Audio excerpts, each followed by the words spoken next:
सहना भवतु सहनौ भुनक्तु सह वीर्यं करवावहै तेजस्विनावधीतमस्तु मा विद्विषावहै ॐ शान्ति शान्ति शान्तिः.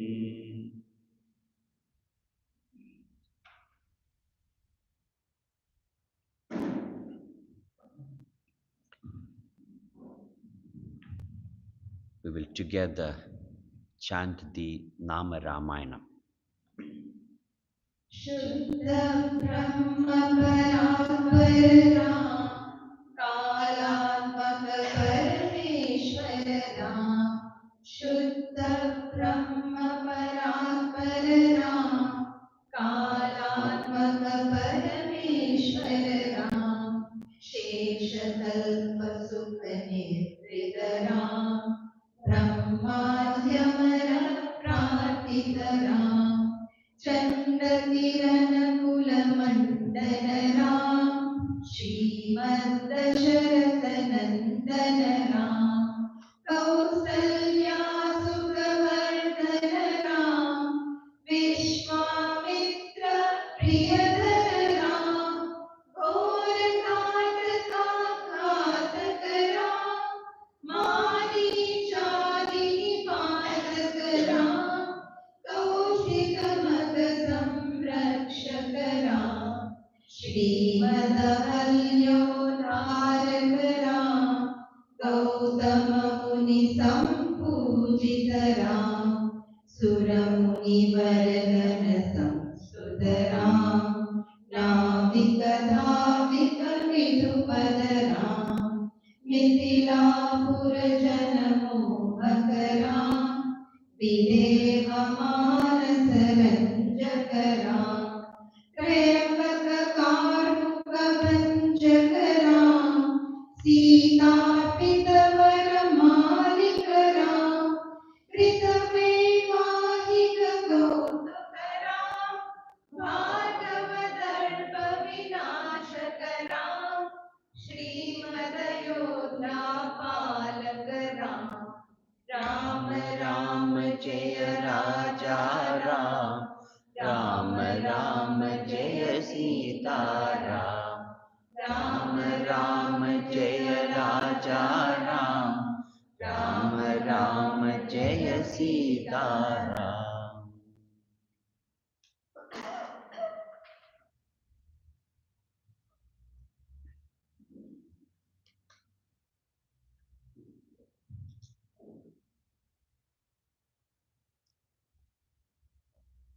In the world, there are two types of people. One set of people are wise, the rest are otherwise.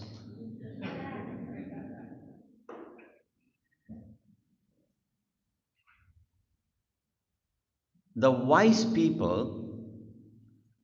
give happiness wherever they go. The otherwise people give happiness whenever they go.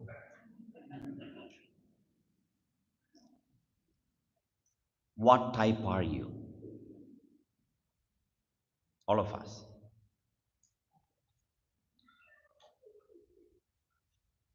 These two types of people are described in the Ramayana. When you talk about Ramayana, there are two main characters, and they are Rama and Ravana. Rama and Ravana, right? These two characters, Sage Valmiki painted the pictures for all of us to emulate. The character of Rama describes a role model. The character of Ravana is reverse role model. We all every day engage in two types of activities. They are commissions and omissions. There are certain acts to be committed. There are certain deeds to be omitted. So, in order to practice commission and omission, we all need these role models.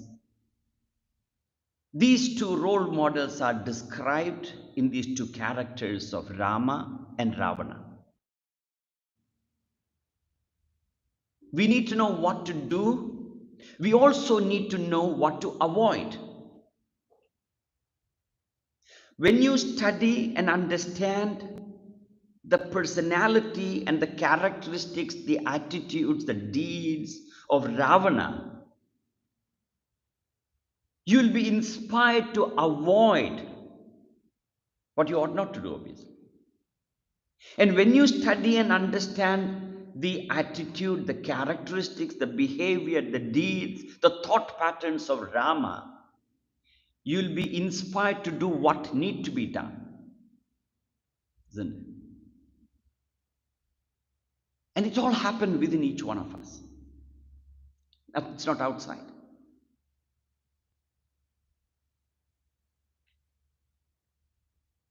Every day, let me ask you, whom do you talk to maximum every day?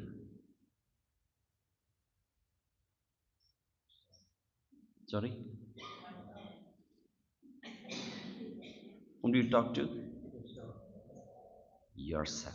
Correct. Maximum conversation, even one of those talkative person constantly talking, jabbing, he or she also talk to himself or herself maximum.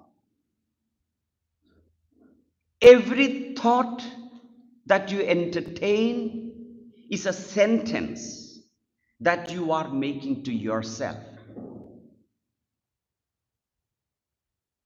Every emotions that you entertain is a sentiment that you're directing it to yourself. So therefore, we all make self-talk or auto-suggestion. And these auto-suggestions are very dangerous if it is not positive.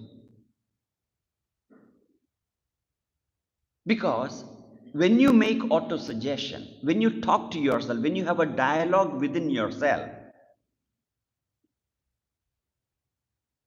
you use the first person singular pronoun I. That first person singular pronoun one letter word is the most important word that every single one of us use. Why it is so important is because that one letter word is the password that you use to get access into your subconscious mind. When you make a statement, I am, I am.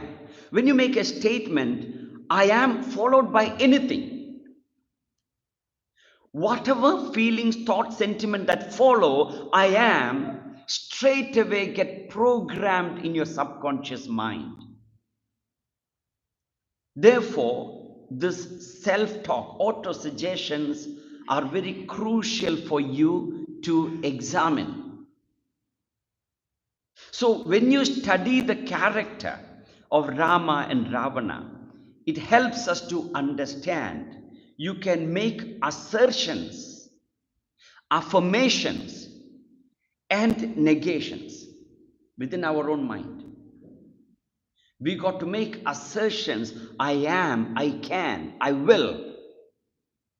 You must also make negation. Only then you will be able to avoid what you ought not to do outside. Whether it is a sensual temptation, as simple as a food that you ought not to be eating, or it could be an emotion like jealousy, anger, hatred, or whatever, you got to have the dialogue within. So, in order to have the dialogue, you have this fantastic two characters. I say Ravana is also fantastic. He's got such amazing qualities as well. We'll discuss as we go along. All right. So, assertions and negation.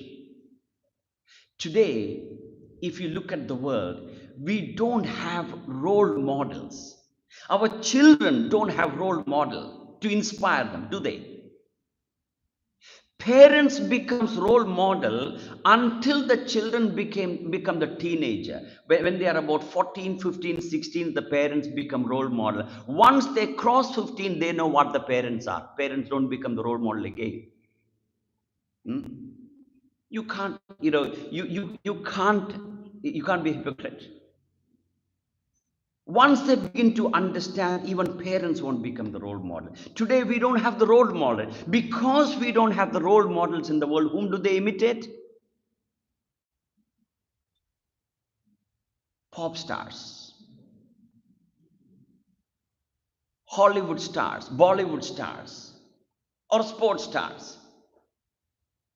If nothing, they emulate imaginary characters. They're emulating the imaginary characters. Who? Batman. Hmm? What are the man? Spider Man. Superman. How can I forget? This is what the children's role models are. Batman, Superman, Spider-Man, because we don't have the characters. They don't have anybody to imitate. They don't have anybody to emulate. So when we study these Shastras, thankfully, the technology has made it available for you to introduce this to the children through what do you call this? The cartoons of Ramayana, the cartoons of Hanuman, cartoons of Krishna, right? But parents don't even introduce them. And what happened? Children get stuck with Tom and Jerry. I don't know if it's still those days. It's still there? Yeah. Still prevalent? No. What's new? Hmm. Sorry? Minecraft. I don't know what that is. Whatever that is. We got to they see they need role model because when eyes don't see, the heart will not be inspired. Why do we need vigraha? Why do we need murtis? Why can't we see God everywhere? God is everywhere. When the eyes do not see them, your heart will not be inspired. Therefore, the sages and saints have these vigrahas, murtis, as a role model. So when you see, I have no problem our children emulating sports star or Hollywood stars or Bollywood stars or whatever other stars are. The problem is they won't be able to understand their internal personality. They will only imitate the external paraphernalia, isn't it? They can only imitate what they see, what kind of hairstyle they have, how many holes in the jeans they have while they're wearing, and where the holes are. Only those things they can imitate. The external parent, they can't understand. They can't emulate the characteristics, the attitude, the mental disposition of those people, can they? They can't. Once, Charlie Chaplin was a great comedian, a philosophical human being. He used to live in Switzerland. Charlie Chaplin was walking through a street in Switzerland. As he was walking, he came across a billboard, a sizable billboard. The billboard was announcing a competition. The competition that was announced was Charlie Chaplin look-alike competition. Charlie Chaplin look-alike competition. So when he saw the billboard, he got naughty. He himself decided to participate in the competition incognito without anybody knowing. And he participated. There were over 50 competitors, participants, right? And nobody knew it was Charlie Chaplin, true story. Nobody knew it was original Charlie Chaplin that was participating, right? And when the result was announced, the original Charlie Chaplin, he came seventh. He didn't even get the second position. He actually came seventh. And he asked some question. He started doubting, am I really Charlie Chaplin? Am I really Charlie Chaplin? And he made some profound statement. He said, in the world, real men fail, fake people succeed. Real men fail, fake people succeed. And that's true. You'll find in many areas this is happening. What I would read from that statement of Charlie Chaplin is that in the world, it is not the people with abilities and skill who really succeed, who become rich and famous. It is the people with the right attitude. You can see in the music industry, you can see in the acting industry, the real quality music don't get sold. The rap, pop, hip hop, those are the music that sells hundreds of millions of copies.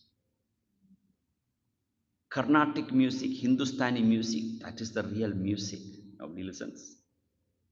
Actors, right? You can see in Hollywood and Bollywood, etc. If you can take off your shirt and show your muscles, etc., and they become rich and famous.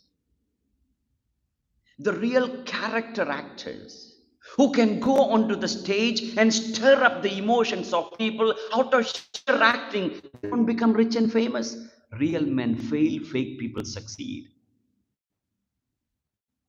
He said something more. He said, I enjoy losing the competition more than these people winning. I enjoy losing the competition. I came seventh, said Charlie Chaplin.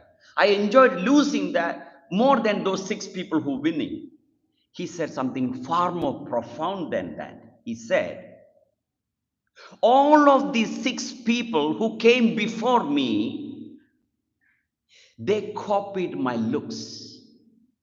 They copied my mush. They copied my cap. They copied the way I swing the stick. They copied the way I walk. All of them copied my physical appearance. None of them can copy my attitude, my mindset. It is my attitude, it is my mindset that made me Charlie Chaplin, not the physical appearance. There are thousands of comedians in this world. Not everybody become Charlie Chaplin.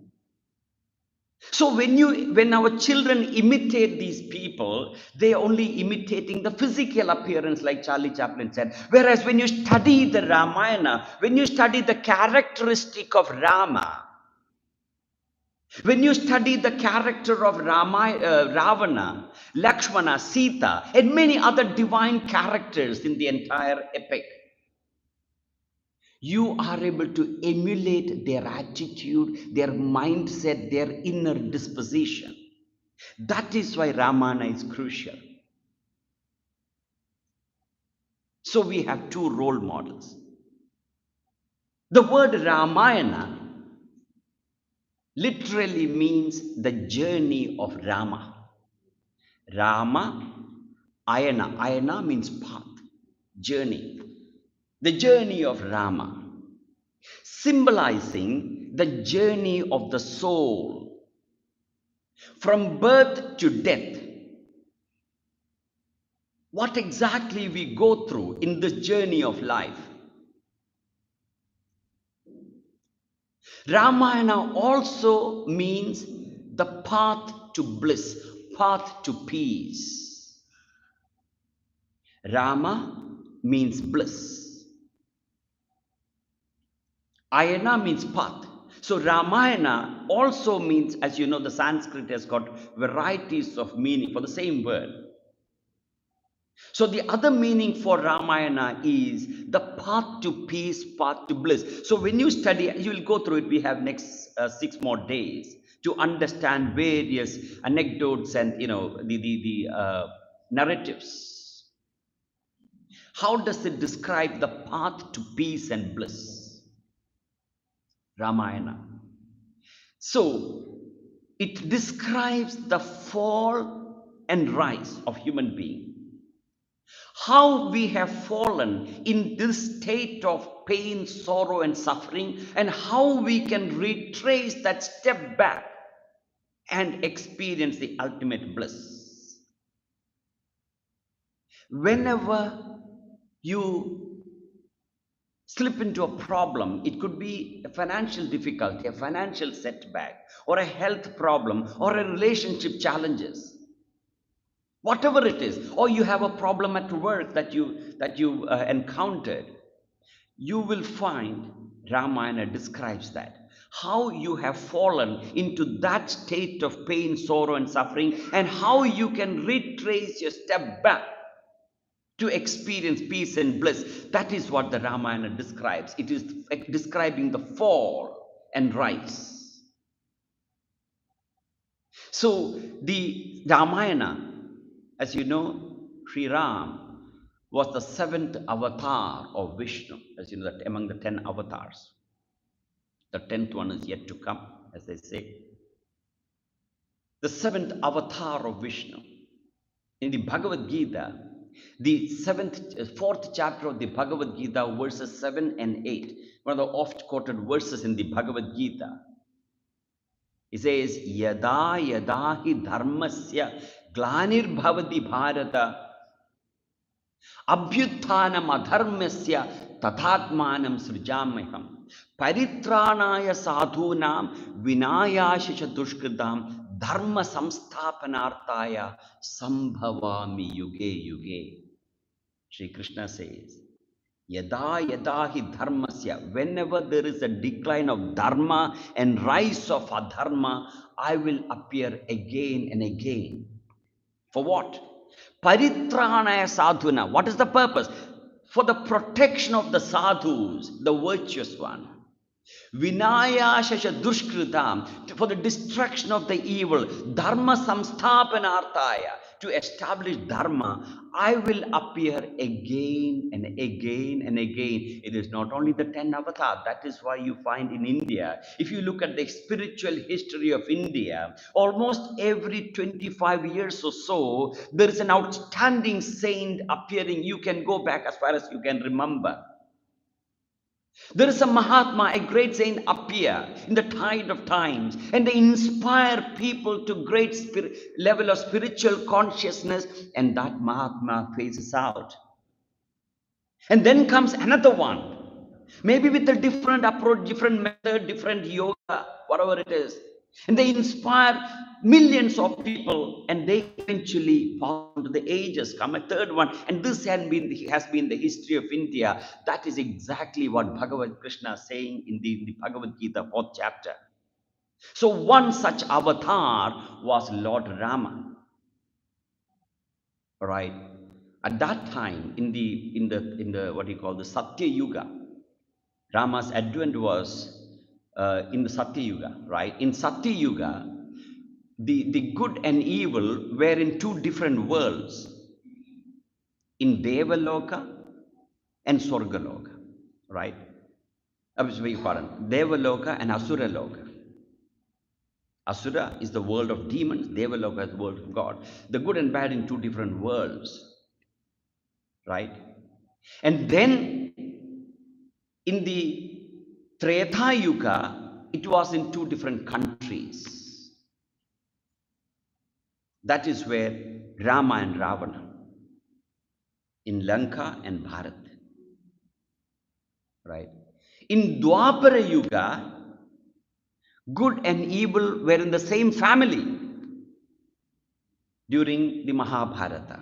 Kauravas and the Pandavas, same family. Now we are in Kali Yuga.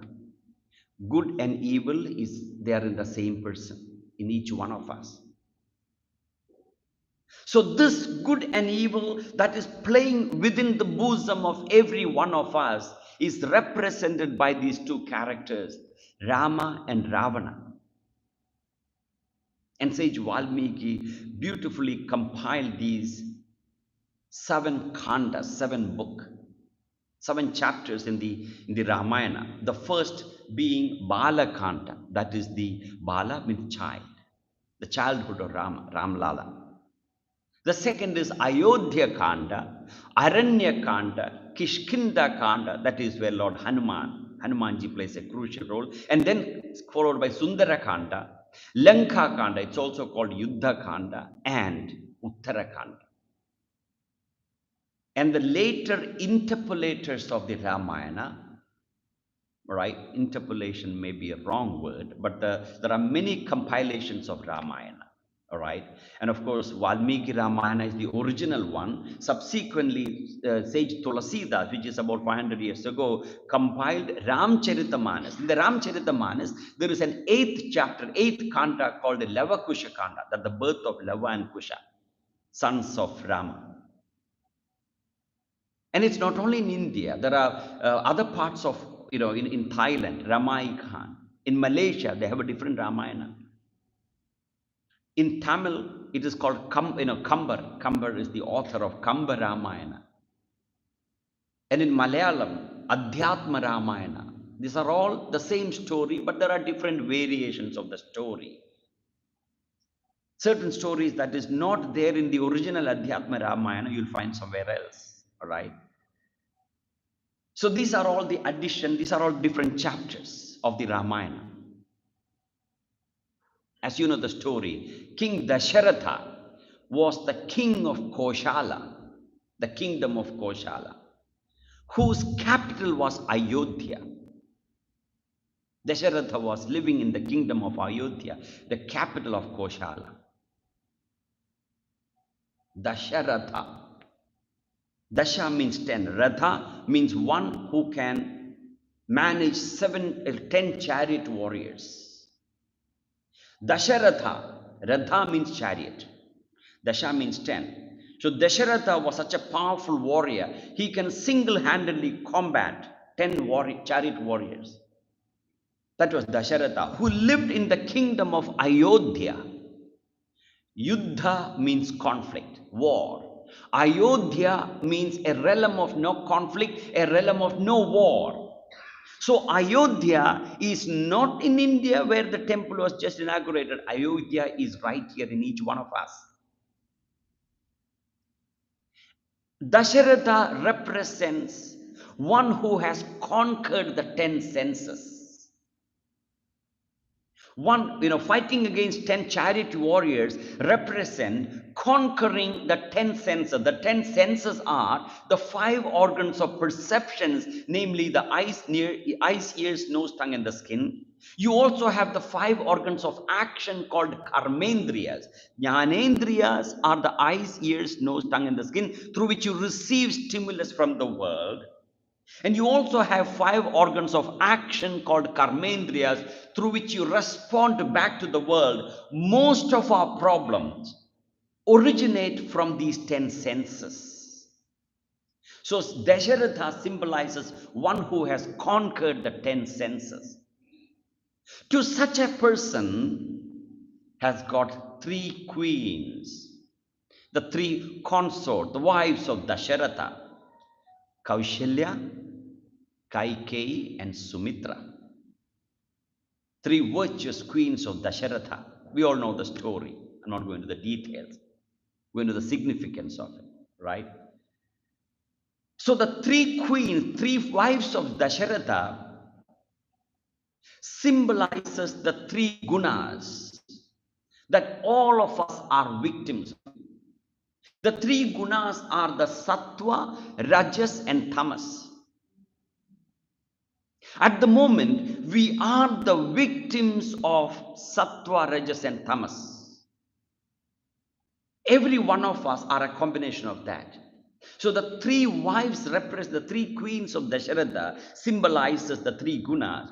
To such a person who has conquered the senses, these 3 gunas are subservient to him. All right? The 3 wives of Dasharatha, they lived a very happy life. It is not that Dasharatha married all the 3 queens at once. It's one after the other. all right, married Kaushalya, and there was no children. For royalty those days, having children is very important because to perpetuate the posterity, right? So Dasharatha, despite having the three queens, he had no issue. He had no heir to the throne. Dasharatha was very dejected. He had everything, prosperous kingdom, three queens, all the blessings, but one thing missing. That is the children. And that's what happened to all of us, isn't it? There's always one thing that is missing. It is that one missing thing that is actually create your unhappiness and pains and sorrow. We don't see all the other blessings that we have. This is what we call as the missing goat syndrome. In Canada, there were two boys, school children, in the high school. They wanted to play a prank in the school, right? So they caught hold of three goats, right? They got hold of three goats and they named the goats 1, 2, and 4. Right? They painted it on the side of the goat. And the evening, they let loose the goats in the school campus. All right? They let them loose. And next day, when the school authorities came, the teachers and students came to the school, they saw goat droppings all over, goat urines all over, smelling. And they looked around and they found the goat number 1. And they searched, they found goat number 2. And they searched, they found goat number 3. Beg your pardon, goat number 4. Right? They found the goat number 4. Where is the goat number 3? They searched and searched and searched. They declared a holiday for the school. They sent the students and they started searching. There is no goat number 3. We are all searching for that goat number 3. There's always one thing that is missing in our life. That was the situation of Dasharatha. That was missing. He had no children. All right. And his Kula Guru, Vasishta, recommended a yajna. That yajna is called Putra Kameshti yajna. So the belief is that, Vedas prescribe specific rites, specific yajna for specific purposes. So Putra Kameshti yajna is recommended to those couple who don't have children. If they perform the Putra Kameshti yajna, the belief is that they have children. So Vashishta recommended Dasharatha to perform the Putra Kameshti yajna. And he performed that yajna, and the prasadam, the portion of yajna, were divided into 3. I mean, the 3 queens consumed the prasadam, the portion, right? Kaushalya, Kaikeyi, and Sumitra. And there was a little bit left over. Because Sumitra is the youngest of the 3 queens, the other 2 said, you can have it. So Sumitra had a little more than extra portion. All right. So they consumed the portion, and 4 children were born to these 3 queens. All right. 4 sons. Kaushalya gave birth to Rama. Kaikeyi gave birth to Bharata. And Sumitra gave birth to Lakshmana and Shatrughna. 4 children were born. Now, you may wonder, you mean just by eating prasadam and you go through? No, it doesn't happen. Simply reference to IVF.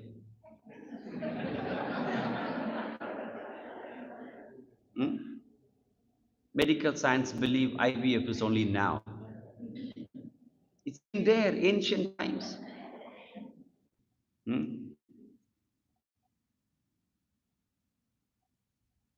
See, we need to understand the dynamics of it, right?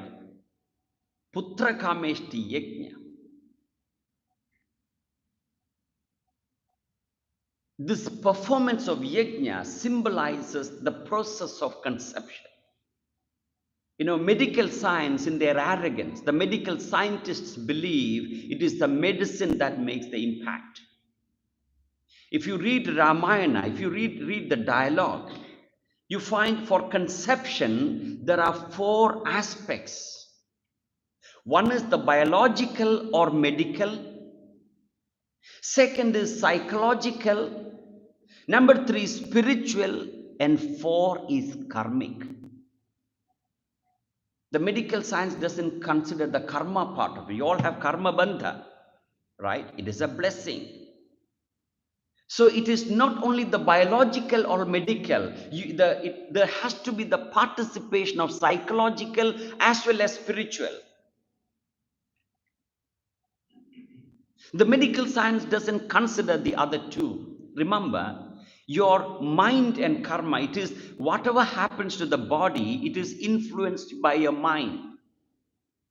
Unless we make the impact at the psychological level, at the spiritual level, as well as karmic level, any amount of IVF doesn't work. We do come across people time and time and time again attempt IVF doesn't work. Why? They only focus upon the biological or the medical side. It is not the body, it is the mind that contributes. They do nothing about the mind. Whereas the Hindu Shastras describes that it is not only insemination is not enough. The participation of the mind, the spiritual, the spirit of detachment. When all of them simultaneously harmonizes, blends, then conception happens. But the medical science believe only insemination. It doesn't work. Our life is governed by the mind.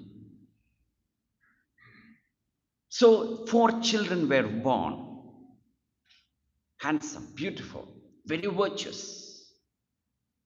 And later on, Ramayana describes the process of conception parenting. So sage Vasishta was Dasharatha's Kulaguru, the family priest. So Dasharatha never made any decision without consulting his guru, Vasishta. Those days, remember, spirituality and politics were always combined. Today, in India particularly, they are very against combination of spirituality and politics. India became richest country in the world only because the combination of spirituality and politics. The rulers were sages. The rulers of India were Mahatmas, not just politicians. Right? So even during the Kshatriya time, they all had a guru in the palace. Every decisions were undertaken with the consultation of the guru. So that was Vasishta. All right. So Vasishta gave the education to the boys, both the worldly sciences as well as the spiritual sciences. And they grew up. They became almost teenagers. Right? One day, in the palace of Ayodhya, Dasharatha's palace, there was a visitor, sage Vishwamitra. Vishwamitra was a profound sage, right? One of the Sapta Rishis, considered to be, there are 3 types of rishis, the 3 types of sages, right? First of all, there is Sapta Rishi, 7 great sages. Only 7. You can't add to that. Then you have Brahmarshi, rishis only devoted to Brahman, God. Then you have Raja Rishi, royal sages. Dasharatha was a Raja Rishi. Janaka, Sita's father, was a Raja Rishi. Lord Krishna was a Raja Rishi. So Sapta Rishi, Brahmarshi, and Rajarshi. right? So Vishwamitra visited Dasharatha's palace, and Dasharatha welcomed sage Vishwamitra so graciously, so respectfully, devotedly, reverentially. He didn't realize what Vishwamitra came for. Vishwamitra came to Dasharatha and said, I want you to send your boys, Rama and Lakshmana. For what? To fight against three dreaded demons called Tataka, Subahu, and Maricha. Three demons. And the very sound, the very name of these dreaded demons, people shiver. And here is Vishwamitra coming to Dasharatha and say, please send your two boys to fight against Tataka, Subahu, and Maricha. And Dasharatha shivered. How can my boys, they're teenagers, they're not even, they just turned 13, 14. How can they fight a demon? Vishwamitra said they can. And Dasharatha didn't want to say no, because if Vishwamitra sent a curse, that's enough, finish. So he couldn't deny, he couldn't accept it. So he went up to Vasishta. What do we do? This is Vishwamitra. I don't want to, accept, I don't want to incite his curse. So what do I do? Please advise. Dasharatha thought at least Vasishta will sort of console Vishwamitra. And Vasishta said, send them. Send them, small boys. And he had no choice.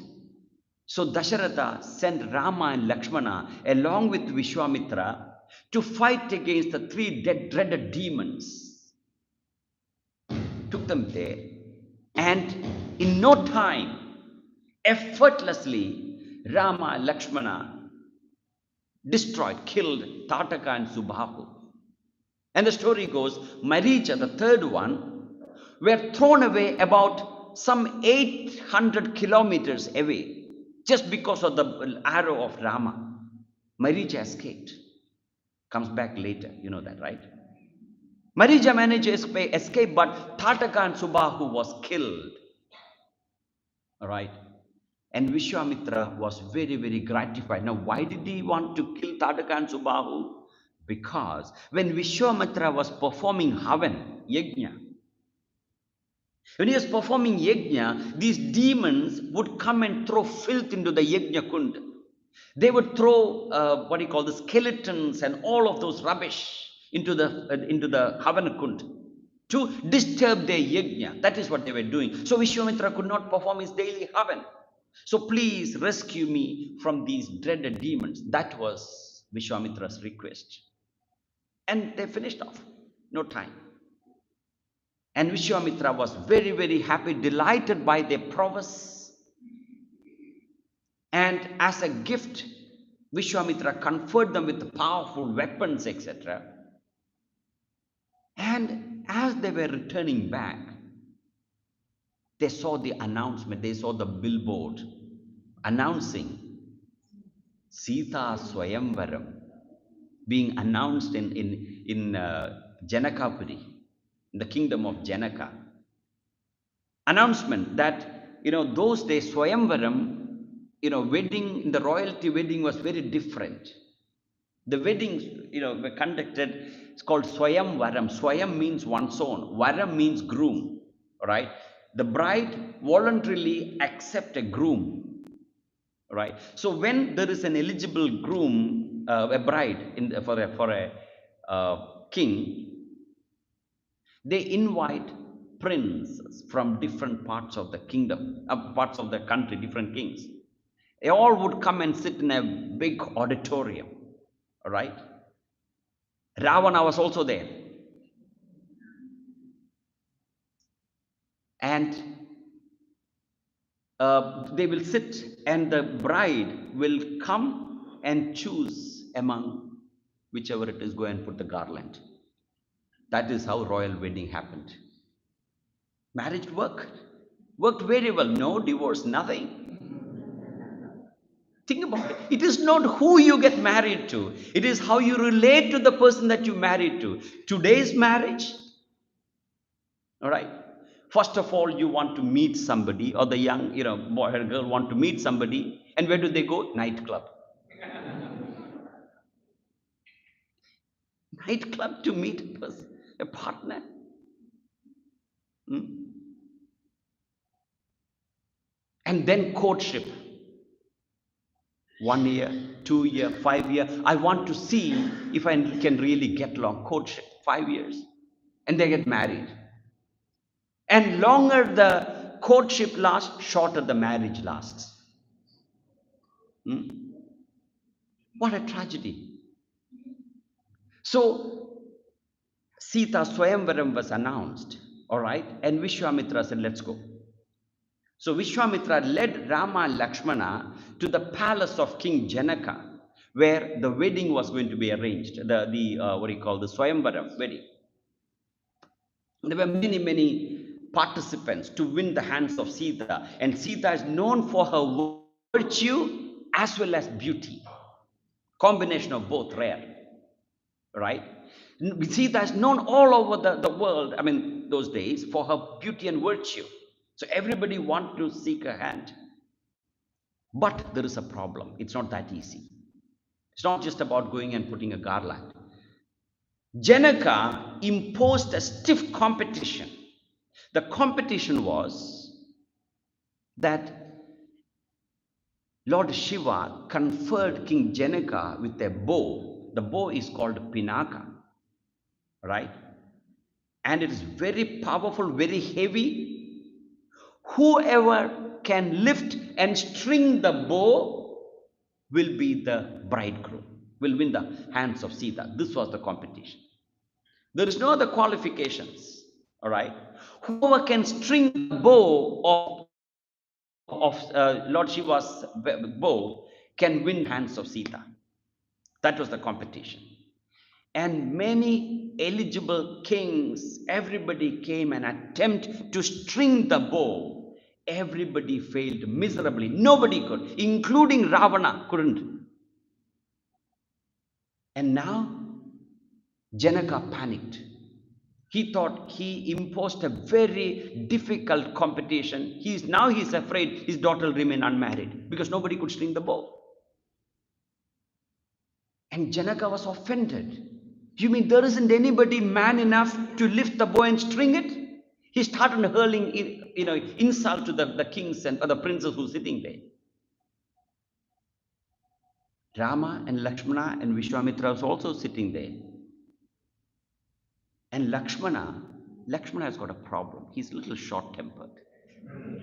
He's a little bit impulsive. All right? Lakshmana got up and told Janaka, how can you hurl such abuses at the people? How can you say such a thing? The great descendant of Raghu dynasty, Rama is sitting here. How can you say there is nobody man enough to do it? And he went on. And Rama said, quiet, kids, sit down. And Rama looked at Vishwamitra. And Vishwamitra told him, come on, boy, go for it. Go for it. Rama woke up elegantly, walked up and lifted the bow effortlessly.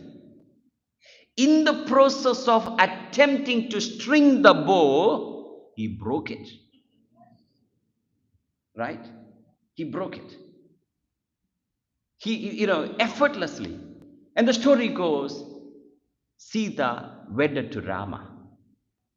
All right? They got married, and Rama led Sita, the queen, to Ayodhya. The whole country that was jubilant about Rama and the Queen Sita. Right? Now, what does this mean for you and me? This episode in the Ramayana describes the process, describes the qualification necessary to enter into the life of a householder. Remember, in the Hindu tradition, there are 4 stages of life: Brahmacharya, Grihastha, Vanaprastha, and Sannyasa. Brahmacharya is the life of a celibate. Up to the age of about 20 years or so, you're supposed to be a brahmachari. learning the discipline, learning the principles, the values and principles of life and living, how to lead, the art and technique of life and living during brahmacharya. And then once you're qualified, you enter into the life of a household, a grahastha.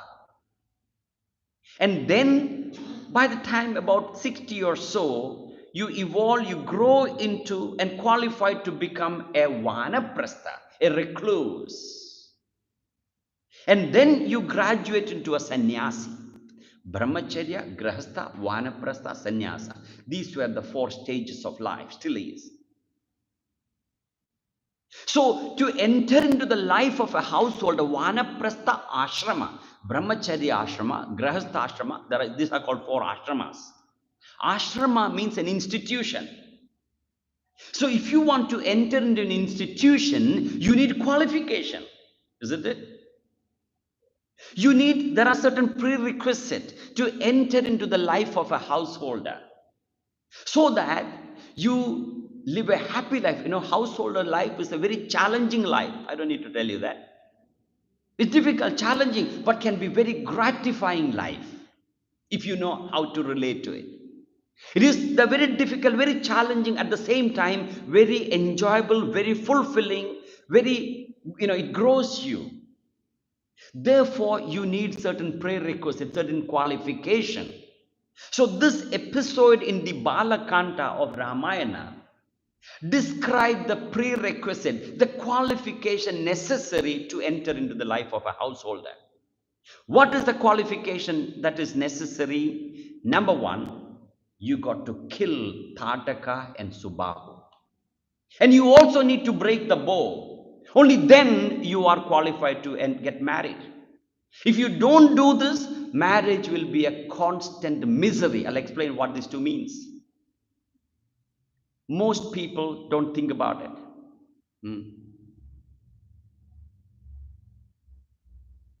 The institution of grahastha,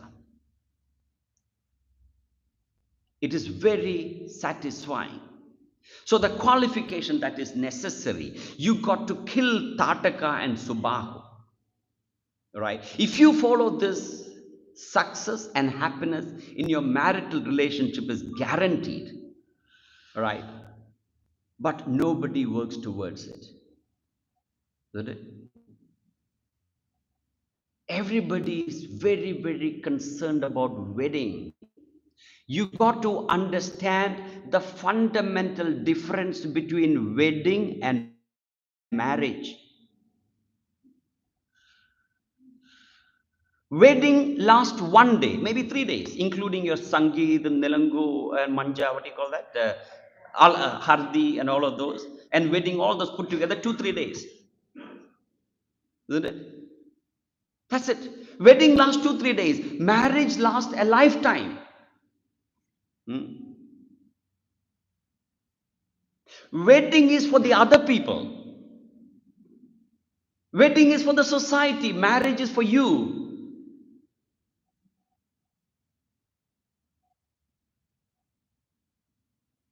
Wedding is an event. Marriage is a commitment. Once that 2-3 days are gone, the event doesn't matter. Whereas marriage is a commitment. Hardly anybody understands the difference between wedding and marriage. And there's no preparation at all. Wedding is a ritual. Marriage is a ceremony. Marriage is an emotional union that lasts for a lifetime. And yet there is so much of preparation for wedding. Zero preparation for marriage, and you expect the marriage to last? Doesn't. Wedding shopping, so much of how many days? 2 weeks wedding shopping. All right. And then selection of the most exquisite venue. And today, destination wedding. Psychiatric cases.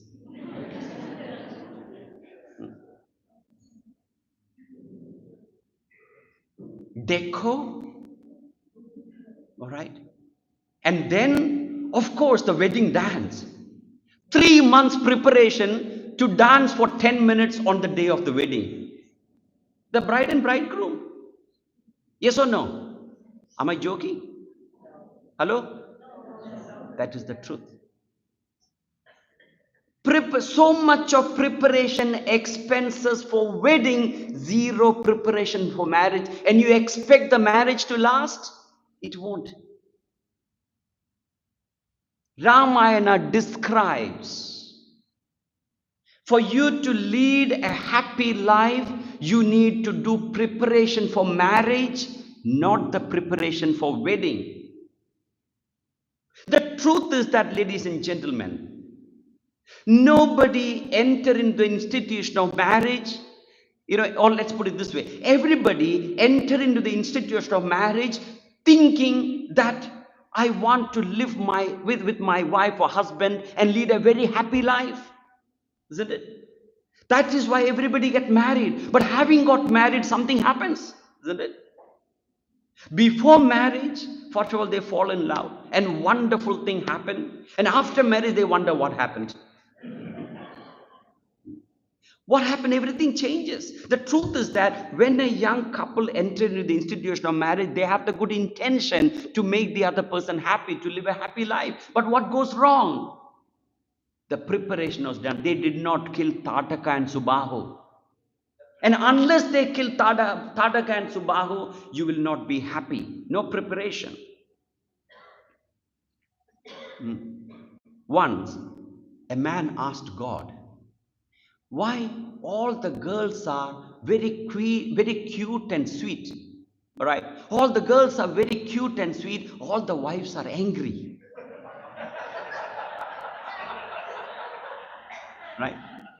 And God said, girls are created by me, you make them wife.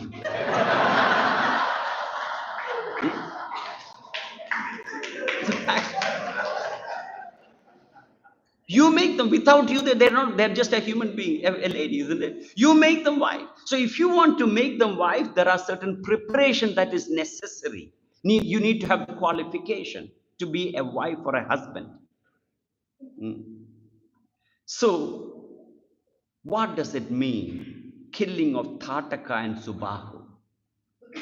There are two deadly demons playing within the bosom of every one of us. They are number one, ego, number two, attachment, infatuation.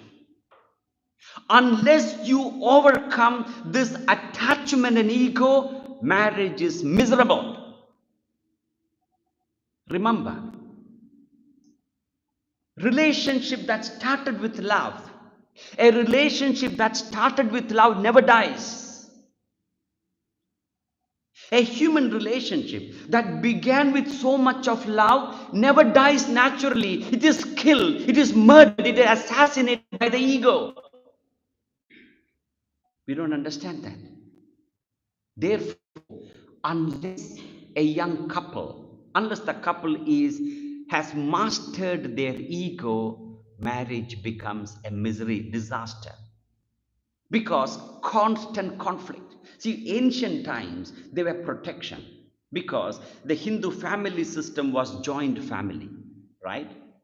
The couple who's married, they live with the parents, the in-laws usually, the groom's parents, all right? They live as a joint family, sometimes 2 years, 3 years, 5 years.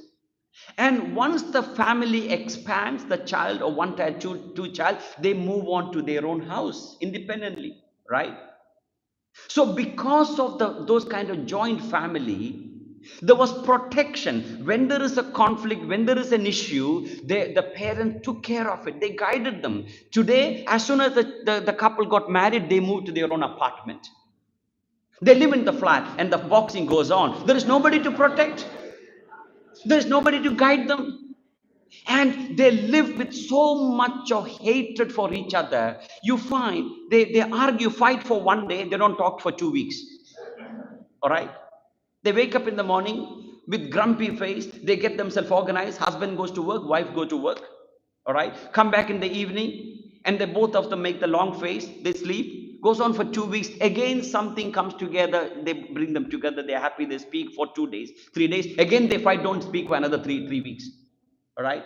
You find that most of the time, the young couple who's not prepared and entering the institution of marriage, they are investing more hatred after marriage. I'm talking about after marriage, than love in the relationship. So when the investment is more hatred than love, the relationship breaks. Therefore, you got to overcome the ego. Ego manifests as I-ness and minus. All right. Ego produces the desire to win every argument. Ego induces the desire inside you to win every argument against your partner. Right? I want you to understand this. In life, in marriage, who is winning an argument in marriage is a ridiculous question. Because if both of you are not winning, both of you are losing. Hmm? And yet, couple argue in terms of they want to have the last word in argument. You cannot win. You cannot win. If you want to win, both of you must win. You and your partner must win. Only then you are winning. If one of you are winning, you are a loser. Therefore, number one, you got to control the ego. Number two, you got to overcome the attachment. Right? So, how exactly attachment destroys your happiness in your relationship? How exactly the attachment pollutes your relationship with your partner? And how it produces so much of stress, anxiety, and conflict and confrontation in your relationship? We'll discuss tomorrow at 6:30 sharp. Right?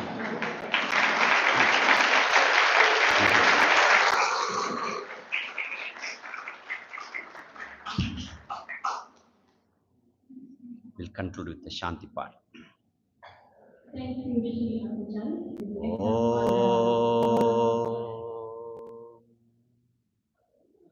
ॐ पूर्णमतः पूर्णमिदं पूर्णात् पूर्णमुदच्यते पूर्णस्य पूर्णमादाय पूर्णमेवावशिष्यते ॐ शान्ति शान्ति शान्तिः